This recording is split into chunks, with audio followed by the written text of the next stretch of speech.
What was the content of the sermon that As-Sayyida Zaynab al-Kubra alayha salam delivered in Damascus?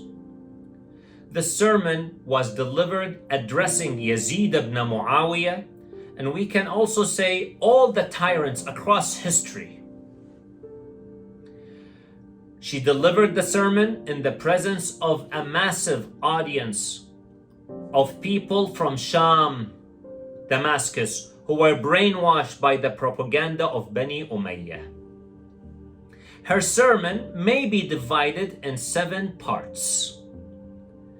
In the first part, As-Sayyida Zaynab salamullahi alayha clearly informed Yazid ibn Muawiyah that just because he killed her brother Al-Imam Hussein salamullahi alayhi, he should not be too proud of himself and think that Allah subhanahu wa ta'ala has favored him over Ahlul Bayt alayhim salam.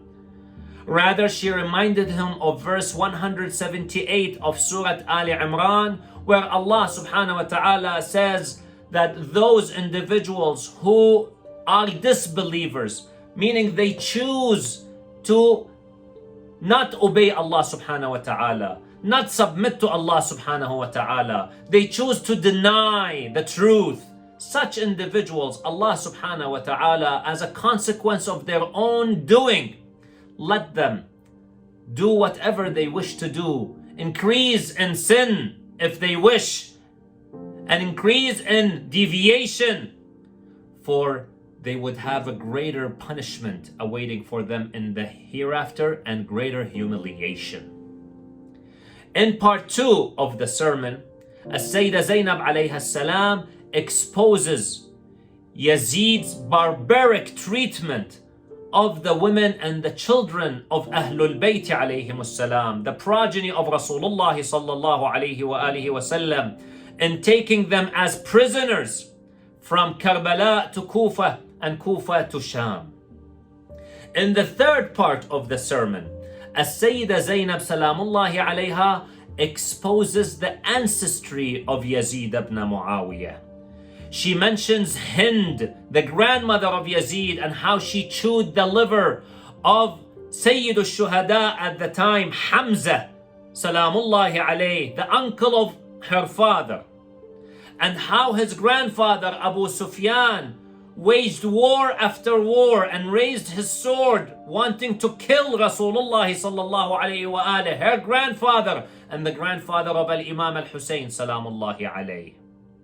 And she clearly indicated to him how he inherited this hatred from them in beating the head of Al-Imam Al-Hussein salamullahi alayh and saying, "Oh, I wish my forefathers from Badr would come to see what I have done, so they would be so proud of me and they would have told me, Yazid, well done." She then clearly indicated in part 4 his responsibility for the killing of Al-Imam Al-Hussein salamullahi alayh. So that history, as some people try to do in pushing the blame away from Yazid ibn Muawiyah, they would fail in doing so. For she clearly in his presence indicates that it is him and those individuals who supported him are all responsible for the killing of Al-Imam Al-Hussein salamullahi alayh.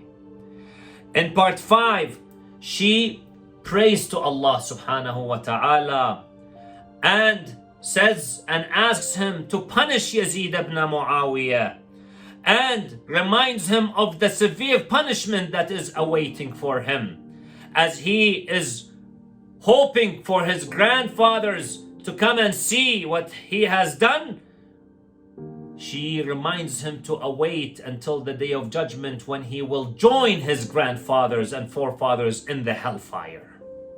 In part 6, she presents her greatness and merit salamullahi alayha in telling this tyrannic, oppressive ruler who no one dares to speak to him, and he's surrounded by his guards and supporters and helpers, and if he just signals to his guards to do whatever he wants, they would do it without hesitation. She looks at him and says, "You are nothing إني لأستصغر قدرك. I really see you as nothing.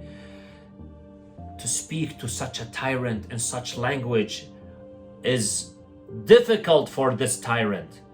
But as we will come to see after the sermon, surprisingly, Yazid just kept quiet and had no response to the eloquence and the great content and presentation of As-Sayyidah Zaynab al-Kubra salamullahi alayha.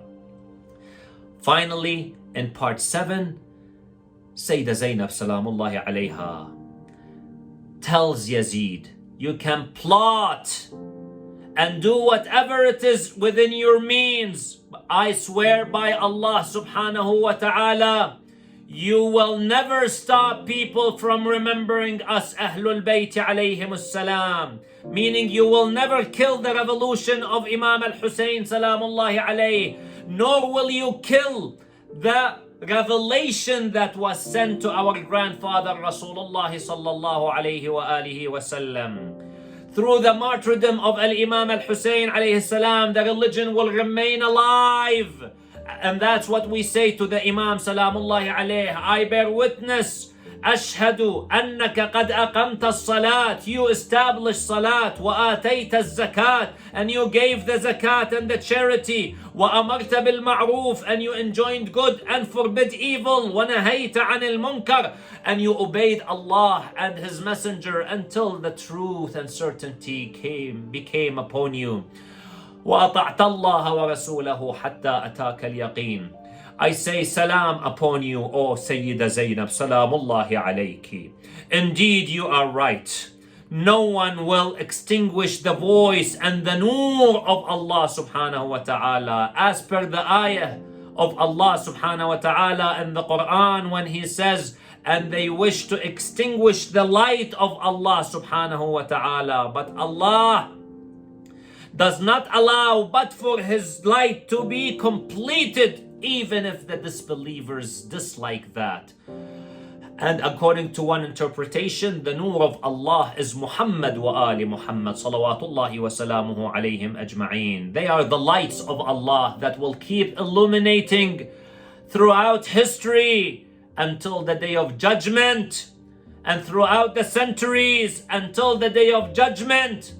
And we see it before our eyes. Millions of people go to Karbala every year and they shout, Labbayka ya Hussein, Labbayka ya Hussein, Labbayka ya Hussein. And this voice will continue until the Imam of our time, Ajjalallah Ta'ala Farajahu Sharif, reappears, and the mu'mineen will join forces with him. Salamullahi alayhi. We say, Assalamu alayki ya Sayyida Zaynab, Salamullahi alayki, Yawma wulidti, on the day you were born, wa yawma stushhidti, on the day you were martyred, wa yawma tub'athina hayya, and the day that you'll be resurrected alive again. Wassalamu alaykum wa rahmatullahi wa barakatuh.